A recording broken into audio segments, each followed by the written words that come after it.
আসসালামু আলাইকুম রহমতুল্লাহ। সুপ্রিয় দিনী ভাই বোন, গ্রামীণ স্কুলের পক্ষ থেকে কোরআন শিক্ষার এই আসরে আপনাদের আরো একবার অনেক অনেক মুবারকবাদ। তো আজকের এই ক্লাসে আমরা শিখতে যাচ্ছি ঈদগামে বেলাগুন্না। এর আগের ক্লাসে আমরা শিখেছিলাম ঈদগামে বাগুন্না কাকে বলে, কিভাবে পড়তে হয়, নিয়ম কানুনগুলো সবগুলো আমরা শিখেছিলাম। তো আজকে ঈদগামের দ্বিতীয় যে পর্ব মানে বেলাগুন্নার পর্ব, এই বেলাগুন্নার পর্বটি আমরা একটু জানার চেষ্টা করব। দেখুন, এর আগে যে আমরা বাগুন্না পড়েছিলাম সেটা হচ্ছে গুন্না সহ ঈদগাম। ঈদগামে বাগুন্নার অর্থ হলো গুন্না সহ ঈদগাম, আর ঈদগামে বেলাগুন্না শব্দের অর্থ হচ্ছে গুন্না ছাড়া ঈদগাম। আমরা একটু যদি সংজ্ঞাটা পড়ি তাহলে বুঝতে পারবো।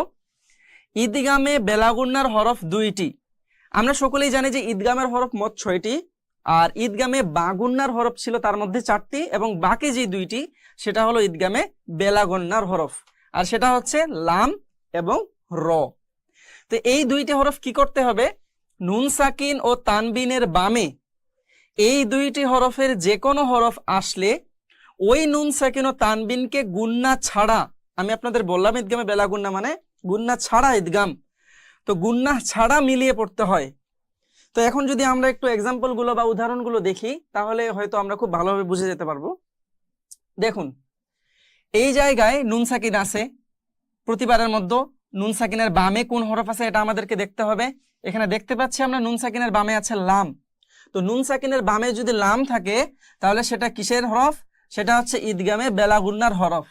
তো ঈদগামে বেলাগুন্না মানে হচ্ছে এই নুন সাকিনের জায়গায় এই লামটা উচ্চারণ করতে হবে, বা লামের সাথে নুন সাকিন বা নুন সাকিনের সাথে লাম মিলিয়ে পড়তে হবে, কিন্তু এখানে কোনো গুন্নাহ করা যাবে না, কারণ গুন্নাহ ছাড়া মিলিয়ে পড়তে হবে। কিভাবে দেখুন, হামজা নুন লাম জবর আল, মূলত এখানে উচ্চারণটা ছিল হামজা নুন জবর আন।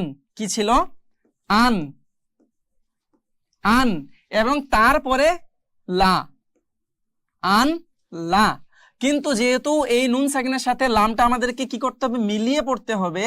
সেহেতু এই নুনের জায়গায় লামটা মিলিয়ে পড়লে উচ্চারণ হবে আল্লাহ। ঠিক আছে? আল লাউ, লাম অজবর লাউ, আল লাউ। কাফালে জবর কা, এখানে একালিফ টান হবে মদের হরফ। নুন ওয়াপেশ নু, এখানেও একালিফ টান হবে মদের হরফ। তাহলে উচ্চারণটা হচ্ছে কি? আল্লাউ কানু, আল্লাউ কানু। এখন কথা হলো, এর আগে যে আমরা ঈদগামে বাগুন্না পড়েছিলাম সেটার সাথে ঈদগামে বেলাগুন্নার পার্থক্যটা তাহলে কোথায়? পড়তে তো একই রকম মনে হচ্ছে। পার্থক্য এই জায়গায়, শুধুমাত্র এই জায়গায় পার্থক্য। সেটা ছিল গুন্না সহ, আর এখানে আছে গুন্না ছাড়া। এই যে এই জায়গাটাতে আমরা যখন গুন্না সহ পড়েছিলাম কিভাবে উচ্চারণ হতো?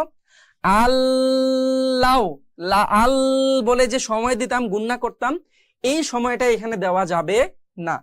আল্লাহ, আল্লাহ। এর আগে আমরা বাগুন্নাতে সময় দিতাম আল, এই সময়টা এখানে দেওয়া যাবে না। আল্লাহ কানু। তাহলে এখানকার সংজ্ঞা এবং এখানকার উদাহরণ দেখে আমরা মূলত হয়তো বা শিখে গিয়েছি যে আসলে এটা পড়তে হবে কিভাবে। তো এখন আমরা বাকি যেই উদাহরণগুলো আছে এগুলো এক এক করে বানান করে করে পড়ার চেষ্টা করব, যেন এখানে থাকা শুধুমাত্র ঈদগামে বেলাগুন্না না, আরো এই পূর্বের ক্লাসগুলোতে আরো যতগুলো নিয়ম, এখানে লিন, তারপরে এখানে হরকত, এখানে তাসদিদ, এখানে মধ্যে আরজি, এই সবগুলো নিয়ম আমরা আরো একবার ঝালাই করে করে এই সমস্ত উদাহরণগুলো একবার পড়ার চেষ্টা করবো ইনশাল্লাহ। দেখুন, দ্বিতীয় যে উদাহরণটি এখানে আছে হামজা নুন র জবর আর। আচ্ছা, এর আগের ক্লাসে একদম শেষের দিকে আমি আপনাদের আরো একটা শর্টকাট নিয়ম বুঝিয়ে দিয়েছিলাম যে ঈদগাম পড়তে গিয়ে যেই মানে এত কঠিন মনে হলে এটা সহজ একটা নিয়ম আছে, সেটা হচ্ছে জজমের থেকে তাসদিদের পাওয়ার অথবা শক্তি বেশি। জজমের থেকে তাসদিদের শক্তি বেশি। এই হামজাটা বা আলিফটা নুনকে আমরা প্রথমে নুনের সাথে মিলায় পড়তাম, কিন্তু যখন দেখতেছি জজমের পরেই আবার তাসদিদ চলে আসছে তখন আমাদেরকে এই যে কম শক্তির জিনিসটাকে বাদ দিয়ে বেশি শক্তির জিনিসটাকে ধরতে হবে। তাহলে উচ্চারণটা কি হবে? আন থাকবে না, এখন হয়ে যাবে আর। হামজা নুন র জবর আর। এটা হচ্ছে শর্টকাট নিয়ম ঈদগাম পড়ার। কিন্তু আমি তো আপনাদেরকে এর আগের ক্লাসও বলেছিলাম যে মূলত আমাদেরকে শিখতে হবে মূল পড়াটা। মূল নিয়মটা আমাদেরকে শিখে থাকতে হবে, যেন আগামীতে কোনো রকম আরবি কোনো কোর্স করতে গিয়ে আমাদের কোনো রকম সমস্যা না হয়। দেখুন তাহলে এখানে আর র, হামজা খাড়া জবর আ, মদের হরকত, এক আলিফ টানতে হবে, হা সিন পেশ হুস, আর র আ হুস, তাগ ইন জবর তাগ, আর র আ হুস তাগ, নুন খাড়া জবর না, আর র আ হুস তাগ না। এভাবে তারপরে লাইনটি ওয়া জবর ওয়া, লাম জেরলি, এই যে এটা লাম, ওয়ালি এটা কাফ এবং এটা আরেকটা লাম, কাপ লাম পেশ কুল, ওয়ালি কুল, লাম জেরলি, ওয়ালি কুল্লি, হামজা মিম পেশ উম, উম কেন গুন্না করতেছি, আমরা কয়েক ক্লাস আগে শিখেছিলাম যে নুন এবং মিমের উপরে তাসদিদ হলে ওয়াজিব গুন্নাহ করতে হয়, গুন্নাহ করে পড়তে হয়, ঠিক সেই জন্য আমি এখানে গুন্না করতেছি। হামজা মিম পেশ উম, মিম জবর মা, উম্মা, ওয়ালি কুল্লি উম্মা, তা দুই জের তিন, ওয়ালি কুল্লি উম্মাতিন। এই যে ঈদগামের নিয়মটি, তিন আছে এবং তারপরে আছে রো, ঠিক আছে। এখন কথা হচ্ছে কি, এই তিনের দন্তান্বয়ের সাথে আমাদেরকে রোটা মিলায় পড়তে হবে, এই যে মিলায় পড়ার নিয়মটা, যদি আমরা এখানে মিলায় পড়তে যাই তাহলে দন্তান্বয়ের জায়গায় র চলে আসবে, তাহলে উচ্চারণ হবে তির, উম্মা তির, রকে গিয়ে মিলিয়ে পড়তে হবে, উম্মাতির, র জবর র, উম্মাতির র, সিন ওয়া পেশ সু, লাম দুই পেশ লুন, এখানে থামার চিহ্ন আছে, ওয়াকফ চিহ্ন, থামার চিহ্ন থাকলে আমি বলেছিলাম শেষের হরফটিতে মনে মনে যোজম দিতে হবে, তাহলে রসুল, এখানে শুধুমাত্র এতটুকু জায়গায় ছিল এক আলিফ মদের হরফ, কিন্তু মদের হরফের বামের হরফে ওয়াকফ করার কারণে কি হয়েছে, মধ্যে আর যে আমরা পড়েছিলাম, তাহলে মোট মিলে এটা এক আলিফের জায়গায় তিন আলিফ টান হয়ে যাবে এখন। তাহলে মূল পড়াটি হচ্ছে কি, ওয়ালি কুল্লি উম্মাতির রসুল, তিন আলিফ টান হবে। এরপরে ফায়াজের ফি, আইন ইয়াজের ই, ফি ই, শিন জবর শা, তা দুই জের তিন ছিল কিন্তু শেষে পরের হরফটি রো।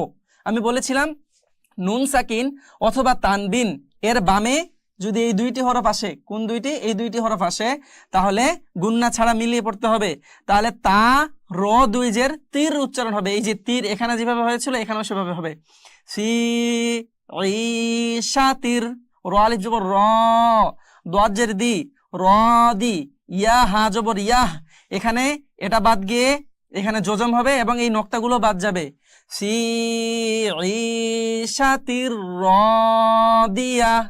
এরপরে ওয়া জবর ওয়া, মিম ওয়া জবর মাও, ওয়া মাও, আইন জের ই, ওয়া মাও ই, জ জবর জ, ওয়া মাও ই জ, তা লাম দুই জবর তাল, ওয়া মাও ই জ তাল, লাম লাম জের লিল, ওয়া মাও ই জ তাল লিল মুত্তাকিন, মুত্তাকিন, ওয়া মাও ই জ তাল লিল মুত্তাকিন।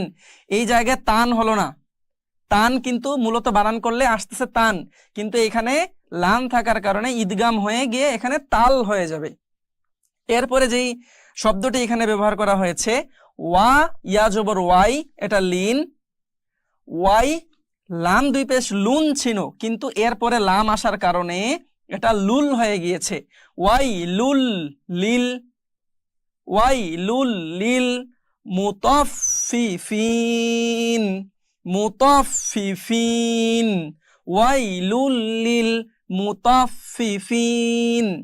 ঠিক এভাবেই ঈদগামে বাগুন্না এবং ঈদগামে বেলাগুন্না এই দুইটি নিয়ম আমাদেরকে পড়তে হবে। আশা করি আমরা নিয়মগুলো বুঝে গিয়েছি।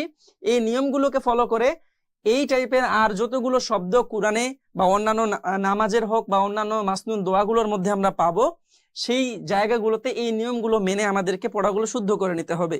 তো আজকের ক্লাস এই পর্যন্তই। আগামীর ক্লাসে আমরা আরো কিছু গুরুত্বপূর্ণ নিয়ম শিখবো ইনশাআল্লাহ।